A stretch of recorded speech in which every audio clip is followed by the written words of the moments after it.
Good evening. As we did with Dubai, we decided to move the event in Abu Dhabi also by one day to Saturday, so that instead of 30th September, we'll have the event on 1st October. So I will see you in Abu Dhabi on the 1st of October. Those living in Abu Dhabi need not take the pain of traveling to Dubai. We will see you in Abu Dhabi on the 1st of October. Those who want to see me in Abu Dhabi may drop us an email at the address given below or contact us by the WhatsApp number that flashes below. My team will get in touch with you. Thank you.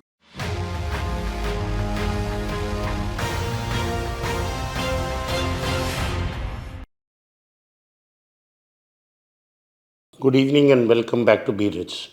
From Dubai, this is me and my nephew and good friend Srinivasan. We wanted to talk about what is happening in the global economy, especially what is happening in US, the Federal Reserve, inflation, and the constant jockeying that is going between on two sides of the camp.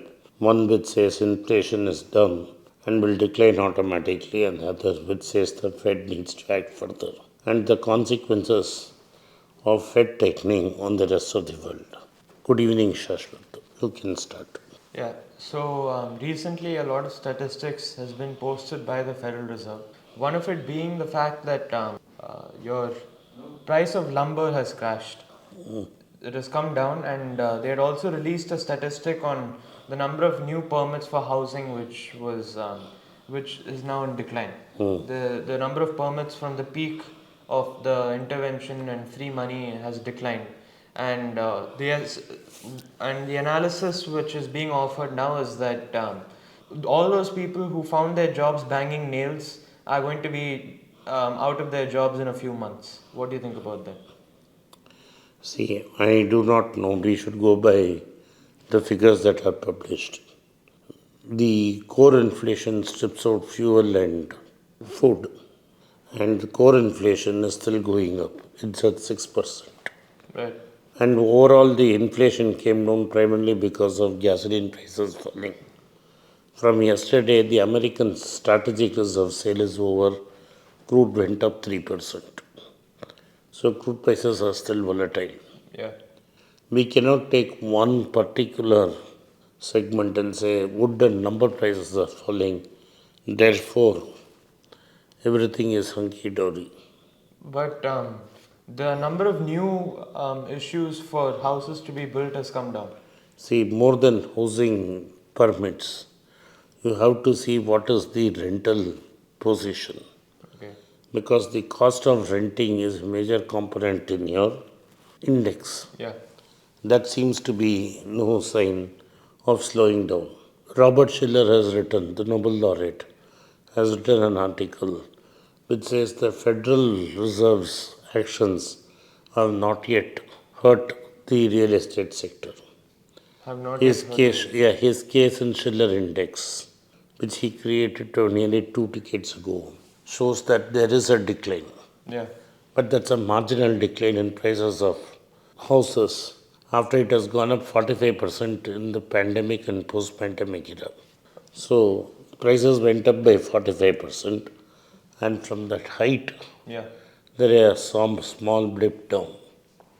In He says the main reason for people to go and buy a house is FOMO, like stock market, yeah. fear of missing out. Yeah. So his belief, which I read in the New York Times today, is that this bubble has some way to go before it bursts. But more He likely, called it a bubble. Okay. and the more likely it is, more likely, this is my opinion, more likely, the Fed needs to see a deceleration in wage expectations. Yeah. Wage expectations is what drives inflation. Right.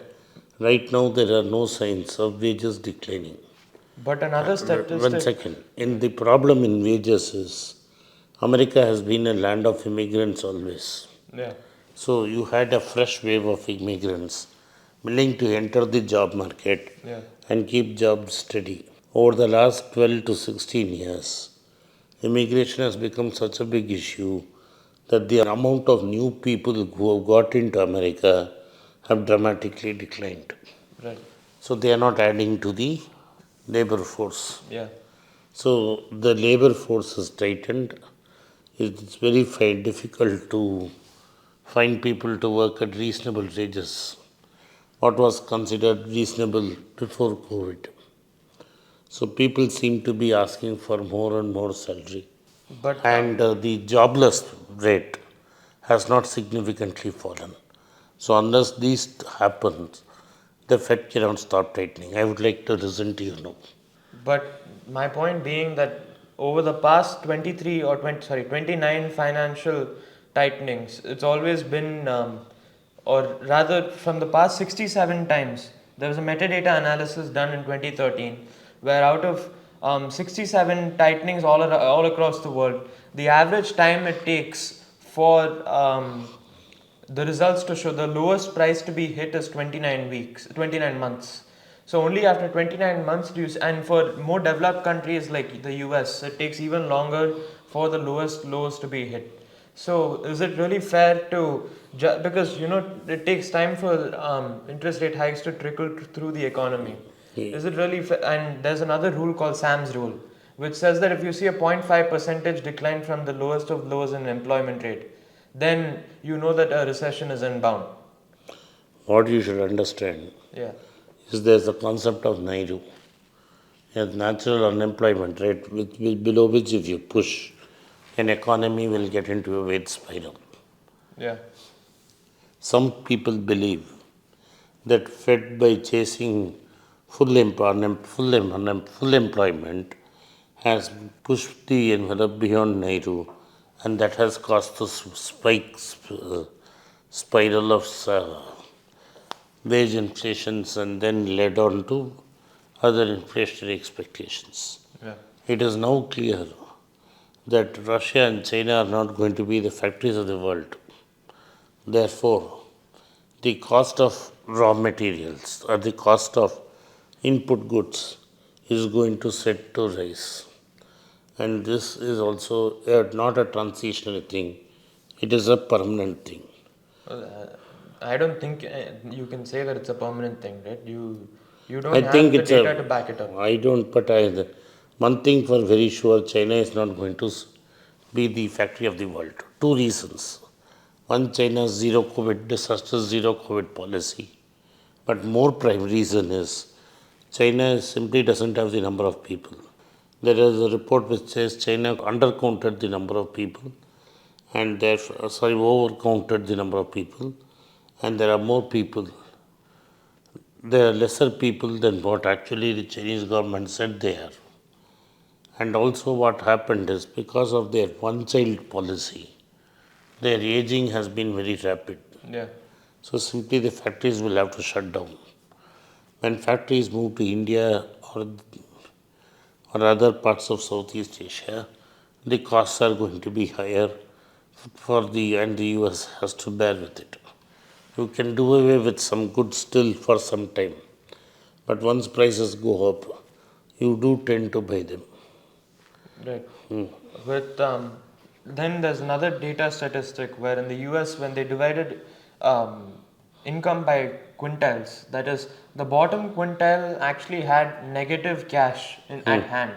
So is that a sign that things are cracking? No, always the middle class in America. I showed you that The bottom Atlanta, 20%.